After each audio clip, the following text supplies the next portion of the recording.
Bonjour à tous et merci de votre présence. Dans la continuité de la précédente vidéo sur égoïsme et altruisme, je réponds ici à une seconde question qui m'a été posée au cours d'un travail sur l'écoute et la communication. Comment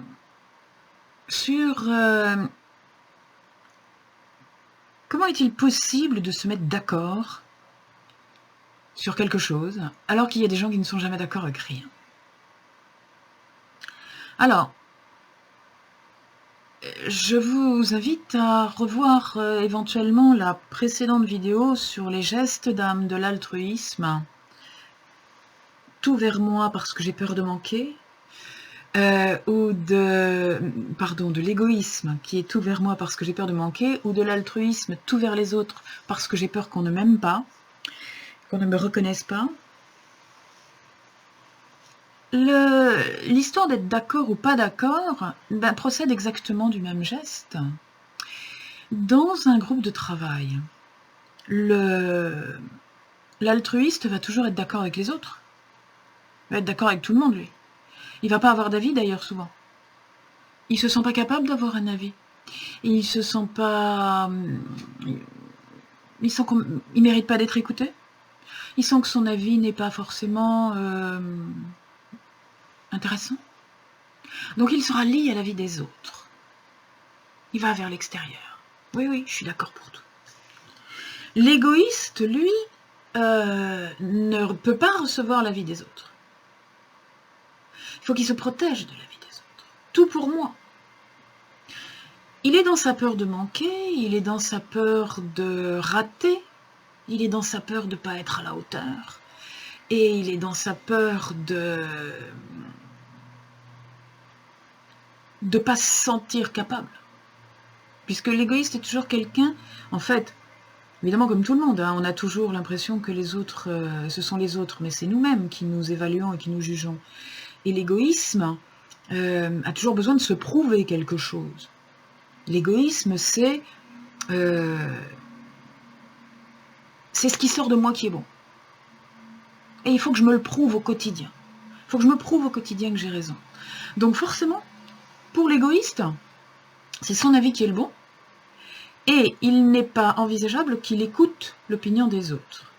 Même si les autres sont compétents ou expérimentés. L'égoïste a une opinion qui repose sur ce qu'il connaît, donc qui le rassure. Il est sûr que c'est comme ça que ça doit être. Et si jamais on le déstabilise, il est perdu. Donc, il ne peut pas se permettre d'être déstabilisé, il ne peut pas se permettre de changer d'opinion. En fait, on en revient encore une fois à ce que je disais dans la vidéo précédente. Aussi bien l'égoïste que l'altruiste sont des gens qui sont dans un tel déséquilibre de gestes qu'il leur faudrait peu de choses pour finir par tomber. Et ils le savent, et ils en ont peur. Donc ils se protègent de ça. Ils se protègent d'être ramenés à l'équilibre, parce que ça fait tellement longtemps qu'ils l'ont perdu, cet équilibre, qu'ils n'ont plus l'habitude de la verticale, quelque part. Voilà. Il faut une grande intelligence de cœur, une grande tolérance, une grande bienveillance et une grande capacité d'écoute pour pouvoir considérer l'opinion des autres, pour pouvoir considérer d'autres points de vue que le sien. Considérer un autre point de vue que le sien ne veut pas dire qu'à terme on va être d'accord avec ce point de vue et qu'on va l'accepter, parce que ça, être d'accord systématiquement et accepter le point de vue des autres, ça c'est le geste altruiste vers l'extérieur. Je ne me fais pas confiance.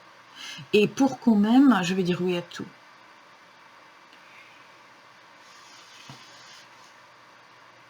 Non, le geste d'écoute, le geste d'accueil et le geste d'intelligence, c'est celui de la considération d'un autre point de vue que le sien. C'est-à-dire qu'on est quelque part.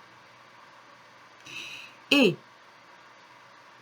on va se déplacer, on va quitter sa zone de confort, on va se déplacer pour aller voir le point de vue de l'autre. Vous savez, quand vous regardez un 6, par exemple, si vous êtes en dessous, vous voyez un 6. Si vous êtes au-dessus, vous voyez un 9. Voilà. Et bien, Est-ce que c'est un 6 ou est-ce que c'est un 9? Ça dépend de qui le regarde et d'où vous le regardez. Donc, on peut se battre pendant des heures, l'un disant que c'est un 6, l'autre disant que c'est un 9. Ou alors, on peut agir dans l'intelligence de cœur et aller voir le point de vue de l'autre en disant « Ah oui, de ton point de vue, c'est vrai, c'est un 9, ou de ton point de vue, c'est vrai, c'est un 6, tu as raison là-dessus. » Et là, on s'est mis en déséquilibre.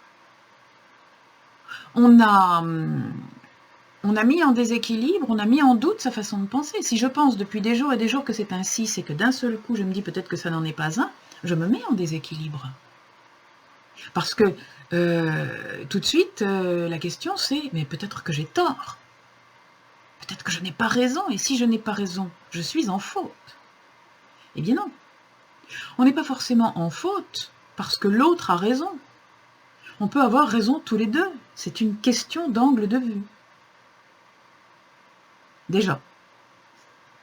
Ensuite, il n'y a pas forcément mort d'homme si on n'a pas raison. On peut aussi ne pas avoir tous les éléments de connaissance. Et là, la preuve d'intelligence, de cœur, et pas d'intellect, c'est de s'ouvrir effectivement à la considération des données sur lesquelles la personne qui n'a pas le même avis que nous se base pour avoir une opinion. Si je ne vois qu'une partie de la situation, parce que de ma position, je ne peux voir qu'une partie de la situation, ou qu'on ne m'a donné qu'une partie des informations, ou que je n'ai pas le recul dans le temps, par exemple, pour voir quelque chose, eh bien, il peut être relativement logique que j'aboutisse à une conclusion. Mais quelqu'un qui va avoir un champ de vision plus large que le mien, qui va disposer de données antérieures, ou qui va disposer de données plus vastes, va avoir un champ de vision plus complet qui va le conduire à une conclusion différente. Voyez-vous ? Une image m'avait beaucoup marqué dans un livre de Bernard Werber, c'était Les fourmis. Les fourmis dont l'ennemi s'appelle le doigt. Parce que l'auteur part du principe que la fourmi voit le bout du doigt qui va l'écraser. Et compte tenu de la dimension de la fourmi, l'être humain dans sa globalité, l'être humain qui est le prolongement du doigt, elle le prend pour tout un univers, elle ne le prend pas pour un individu. Donc elle ne le prend pas pour un ennemi, elle ne voit que le doigt. Le doigt est son ennemi. Elle n'est pas capable de voir la dimension totale de l'être humain. Eh bien nous, en tant qu'être humain, il y a des choses dont nous ne sommes pas capables de voir la dimension totale.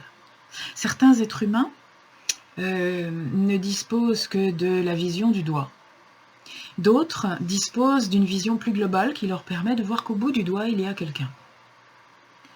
Et souvent, les divergences d'opinion viennent de là. Sachant que les gens les plus têtus, les gens les plus insistants sont ceux qui, en général, ont la vision la plus partielle des choses. C'est pourquoi il y a un vieux proverbe qui dit « c'est le plus intelligent qui cède », et c'est vrai. C'est celui qui a la plus grande intelligence de la situation. Je vous rappelle qu'intelligence signifie compréhension et non pas intellect. Celui qui a la plus grande intelligence d'une situation, la plus grande compréhension d'une situation, a souvent beaucoup plus de bienveillance et beaucoup moins obstiné que celui qui n'en voit qu'un morceau. Parce que celui qui n'en voit qu'un morceau ne voit pas la sortie, ne voit pas la dimension globale. Alors, tomber d'accord quand on est dans une équipe, bah oui, quelquefois ça peut être compliqué si on a affaire à des têtus qui ont une vision extrêmement étroite, hein, qui ont des œillères, qui ont une vision extrêmement étroite de la situation, ça peut être très difficile. Donc il faut savoir qu'il appartient dans l'attente que la personne la plus bornée, la plus limitée, la plus obstinée, ouvre son champ de vision par le biais, nous l'espérons, d'un travail personnel. Eh bien, il faut que ce soit les autres qui fassent la différence. Sans toutefois se laisser monter sur les pieds. C'est-à-dire que la dimension de l'écoute, et là j'en reviens au propos de mon séminaire sur l'écoute, la dimension de l'écoute, en fait, c'est de comprendre, d'aller jusqu'à comprendre que cette personne ne peut pas, tout simplement, n'a pas les moyens, n'a pas les données pour voir les choses comme vous les voyez. Comme un enfant. C'est la même chose que quand on a affaire à un enfant. Quand on a affaire à quelqu'un dont le niveau de conscience est réduit, c'est la même chose que quand on a affaire à un enfant. On ne peut pas demander à un enfant de 5 ou 6 ans de comprendre certaines choses qui sont de la compétence d'un adulte. Eh bien, dans une équipe, lorsque l'un des participants a un niveau de conscience un petit peu planché, n'a pas encore ouvert d'autres capacités de compréhension que ses simples organes physiques, sa simple logique intellectuelle et son simple regard matérialiste, évidemment, il ne peut pas aller plus loin. Et pour autant que vous l'assommiez en lui disant que ça peut être autrement, il ne le voit pas. C'est exactement comme si vous essayiez de faire comprendre à un aveugle la différence entre le rouge carmin et le rouge vermillon. Tout simplement, il ne peut pas. Il n'a pas les yeux pour le voir. Eh bien, dites-vous que quelqu'un qui est borné, quelqu'un qui est obstiné et qui dans un groupe se refuse à comprendre et n'est jamais d'accord, et quelqu'un ou qui refuse de changer de point de vue, qui va vous dire oui par devant et faire non par derrière, parce qu'il y a aussi ce type de personnes, et bien ces gens-là sont des gens dont les yeux de la conscience ne sont pas encore ouverts. Il vous appartient donc d'avoir une attitude de plus grande maturité en essayant de les accompagner comme vous accompagneriez un enfant qui ferait une bêtise. Voilà. Les incendier, les insulter, les injurier, les détester ne servira à rien. On est tous dans le même bateau. Insulter celui qui ne sait pas ramer ne fera pas avancer le bateau plus vite.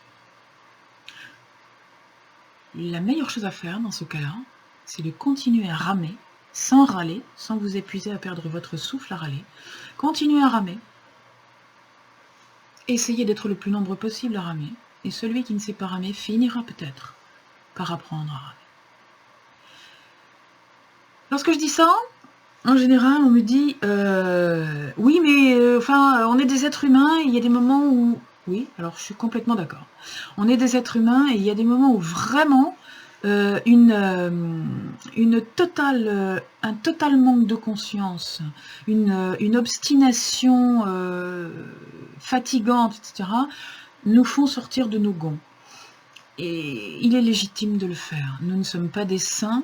Nous sommes des êtres humains, nous avons tous un astral. Donc il est légitime de temps à autre de péter un plomb, comme on dit, de se mettre en colère et de dire « Vraiment, tu me saoules, je suis à bout avec toi, tu me saoules ». Et puis, une fois que c'est sorti, on l'oublie, éventuellement, on s'excuse à l'aide d'un sourire, on dit « Bon, d'accord, allez, on va essayer de faire au mieux de la situation ». Pour que tu puisses faire quand même quelque chose bien que tu ne comprennes pas ce qu'il faut faire et que nous n'en souffrions pas trop. Et c'est ça qui est important dans un groupe, et tout particulièrement dans un groupe en entreprise, puisqu'il y a une rentabilité à la clé.